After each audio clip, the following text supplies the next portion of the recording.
you facing moldy tiles in your shower room or whichever place that is made up of tiles? Here's a little hack for you.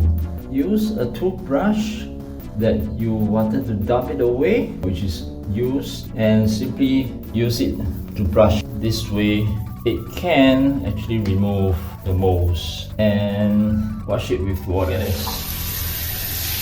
There you have it! Nice and clean towel without the use of any chemicals.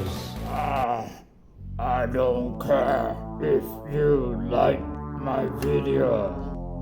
If you don't subscribe and hit the notification bell, I will eat you up. I don't even care. Why don't you care?